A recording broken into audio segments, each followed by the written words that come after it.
Hi, I'm Pam East, and welcome to Metal Clay Fundamentals. Today, we're going to be talking about brushes and brush technique. Having the right brush and using it correctly can go a long way to improving the overall quality of your work. So, let's start by looking at a variety of brushes.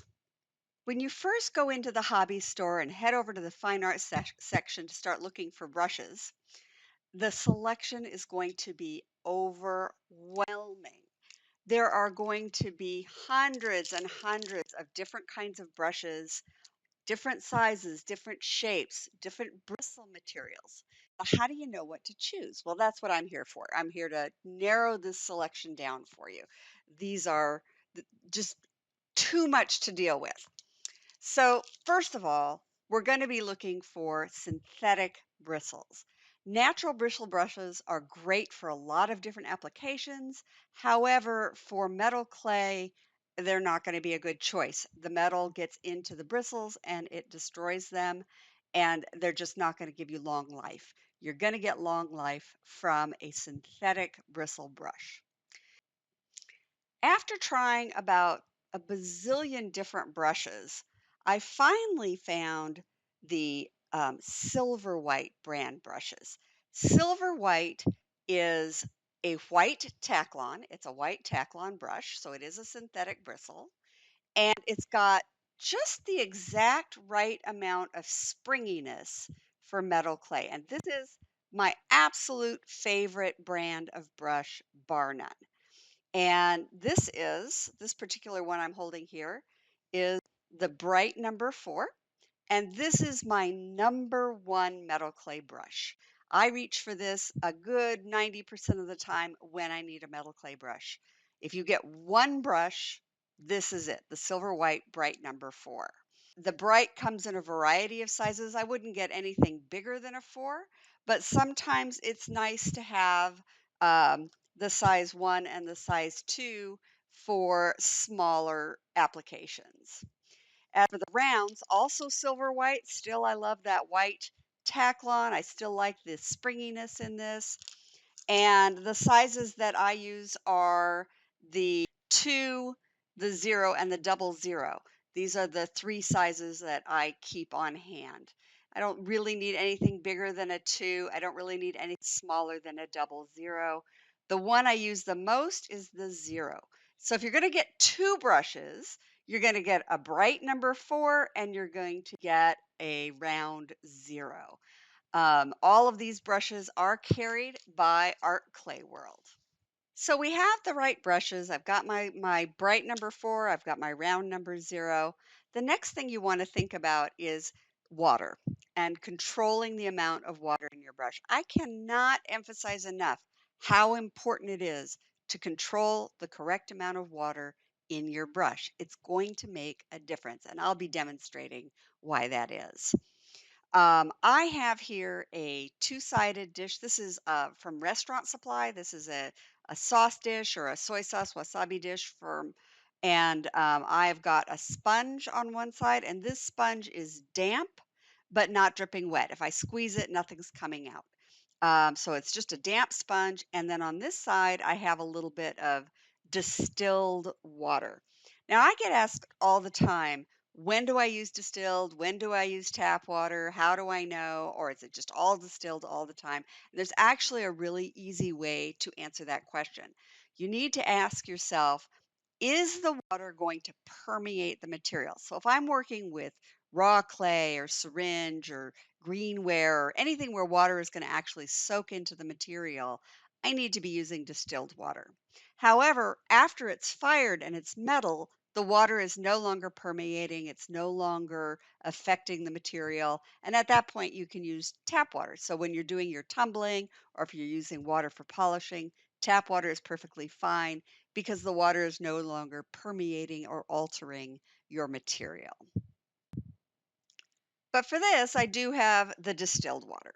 So, and the sponge. So I'm going to dip my brush in the water and I'm going to pull it on the sponge. Don't bang down on it. If you bang down on it, you'll ruin the edge. So I want this to have a really nice, sharp, crisp blade of an edge. Just look how sharp that is. And I get that by putting it in the water and then pulling on the sponge. Um, and that's going to give me the right amount of water in this brush. Same with this. If I was using the round brush, I'd get it in that water and then I'd pull it on the sponge. If I'm going to be using paste, for example, then I'm probably going to be using the round brush because I don't want to, I can control it better and use it in smaller quantities with a round brush. And again, I'm going to get it wet, go onto the brush, and then I'll bring up or go onto the sponge there. And then I can grab very small amounts and I can control where and how I am applying that. Um, the bright is more for syringe, and I use a lot of syringe. Syringe is my one of my primary materials, so that's probably why I use the bright as much as I do. So let me go ahead and put a little syringe on this piece so that I can manipulate it and show you what I'm talking about. So just like with the brush, when I'm using a sponge tip applicator, I'm also using that in the water and on the sponge. And then I'm just going to dampen this because whenever I put syringe on a piece, I always dampen it first. It's going to make it stay better. And you'll notice I wiped it off a little bit. I just want it a little bit tacky. I don't want it swimming with water because if there's water all over the surface, then my syringe is also going to swim all over the surface. So let me just go ahead and put a little syringe down here. Okay, so there is some syringe, and I might be doing a decoration, I might be filling a crack, I might be joining pieces together. There can be a wide variety of reasons why I'm putting syringe on a piece. This is this is cement. You know, I use it for a lot of things. But the first thing I'm going to show you is the bright number 4 because this is the most important technique I do, and that is if I'm joining two pieces together or if I'm repairing a break or anything where I want it to join or fill but then disappear. So the important thing here is that I want to make this disappear. So I'm going to go. My brush goes on to into the water and I'm going to pull and then I'm going to pat. And notice I'm using the flat of the brush. I'm not using the tip. If I use the tip, it's going to look all choppy. So I'm going to get this crunchy choppy thing going on. I don't want that. I want to pat it so it's very flat. And then I'll go back to the water and then sponge and then I'm going to feather it out. And I'm using the flat of the brush and I go back to the water frequently. So it's like pat and brush back to the water, pat and brush back to the water. And you can see that the edges are just gone. I've smoothed it out. It's slightly overfilled, but there's no obvious join.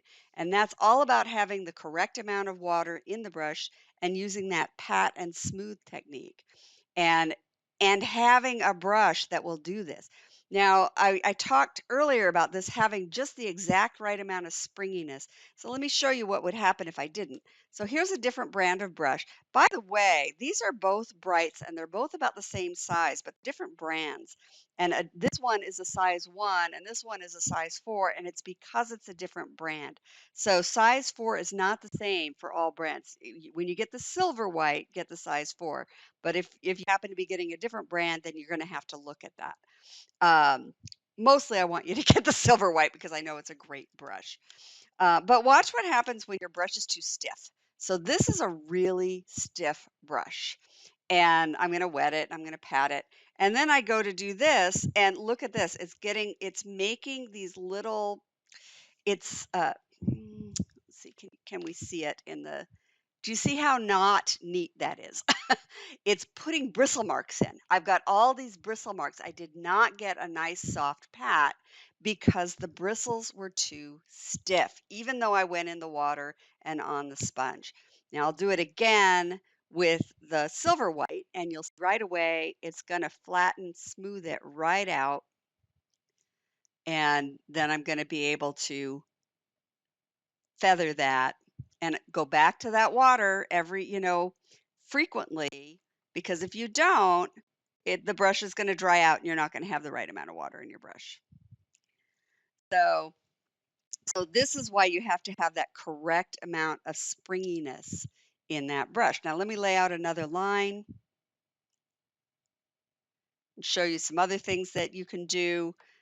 So here is my round brush, and I can use this round brush again. I'm going to same thing. I'm going to go in the water onto the sponge, and then if I go just at the base of this, I can actually adjust this syringe.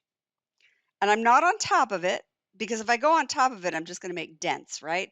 But I could shape this by putting water underneath and using the side of this brush to move, oops, trying to keep this in the right spot. I can use the side of this round brush to move the material. Um, Now, if my brush is too soft, I told you earlier about a brush being too stiff. Well, this one is too soft. It's also a size 0, but it's a different brand. It's synthetic, but it's a different brand, and it's very soft. And when I go to do this, the brush moves instead of the syringe. And that's because these bristles are just way too soft. You need to have the right amount of stiffness so that the syringe moves and not the brush. Well, the brush will move a little bit, but you still want it to move the material. And that's why you don't want to have your brush too soft. Not too soft, not too hard. You need the Goldilocks brush that is just right. The other thing I wanted to talk about is having too much water in your brush or not enough water in your brush. So if I came over here, let's say I'm going to dip in my water and I don't go to my sponge. I'm just going to go straight over here and I'm going to start, and look at this. I've got water all over this piece, and what's going to happen is this syringe is going to just melt. It's going to disintegrate because it's going to get too wet. What happens if my brush is too dry, right? So I'm going to try and dry my brush off here a little bit. If my brush is too dry, the syringe is going to stick to it. See how I'm getting these little, it's going to stick. It's coming up in little points because there's not enough water on the brush, and I'm trying to do things and it's sticking to the brush. So you have to have the right amount of water. You have to have enough water to manipulate the syringe, but not drown it and not stick to it. So back to the water, sponge, and then manipulate. Back to the water, sponge, manipulate. So when you're using your brushes, water control is also a big part of the equation. So let's talk about taking care of your brushes, because the better you take care of your brushes, the longer they're going to last you. So the first thing is cleaning out your brushes. One thing I do not want to see you doing is going bam, bam, bam, bam, bam on the bottom of a water dish trying to get material out of this brush. Because if you're banging the bristles into the ferrule, this metal part is called the ferrule, the bristles are going to get spread out and you're not going to have that nice sharp um, blade to work with. And you need that. So I'm just painting the bottom of this brush, going, in the correct direction so that I'm not damaging the bristles and I'm not banging against the ferrule. And then I'm going to come onto the sponge and I'm going to bring it back to that nice sharp point again. So here I've got that nice sharp blade. And then I'm going to store it tip up, bristles up. Same with the round brush. I'm going to just be cleaning it off in this water and then coming on the sponge, keeping that nice point on that brush. You want it coming to that nice sharp point, no bristles sticking out and, flying around anywhere. Um, when you store your brushes, you're going to store them bristles up. One thing I do not want to see is this. This is bristles down in water, right? So if you store your brush bristled down in water, what you're going to end up with is this. This is, see how all of the bristles are all splayed out? And you will never get that round to a nice round point again. No matter what I do, those extra bristles are going to be splayed out. And you won't be able to get a nice line with your paste. You won't be able to manipulate your syringe. This is a useless brush at this time point. And this is what happens when you store a brush tipped down in water. So never ever do that. And if you want to take this one step further, let's say you're not going to be using your brushes for a while. For some one reason or another, they're going to just be stored for a while. I recommend actually gluing your bristles, and that sounds really weird, but this is Clearfire, which is an enameling adhesive, is completely water soluble. So that means that when I'm ready to use it, all I have to do is rinse out the bristles, and they're ready to use. But it trains your bristles to stay where you want them. So here's a little of that clear fire, and I'm going to dip my brush in there, and then I'm going to bring it to that nice blade that I like, and the clear fire is going to hold it in that shape. And I will have to rinse this before I use it next time. But it's, and I don't do this all the time. It's like if I'm not going to be using my brushes for a while, then I'll do this. Same with the round. I'd come in, bring it to a nice point, and that's going to keep all the bristles exactly where they belong, and you can store them that way. Again, store them tip up or store them on their sides. But if you store them on their side, make sure that they're not in something where they slide up into a wall and get them bent, right? So you need to protect those bristles and keep them safe. And if for some reason you do need to store them flat or you need to put them away somehow, or maybe when you're traveling with them, I did want to show you this brush case. It's called My Artscape. And it's got these little pockets, and these keep the ends of the bristles from getting smashed. So I could take my brushes and I could slide them in here after I have them glued shut, and I can zip this up and travel with it. This also opens up into a brush stand, so that's very handy as well. I hope you've enjoyed this edition of Metal Clay Fundamentals, and I'll see you next time.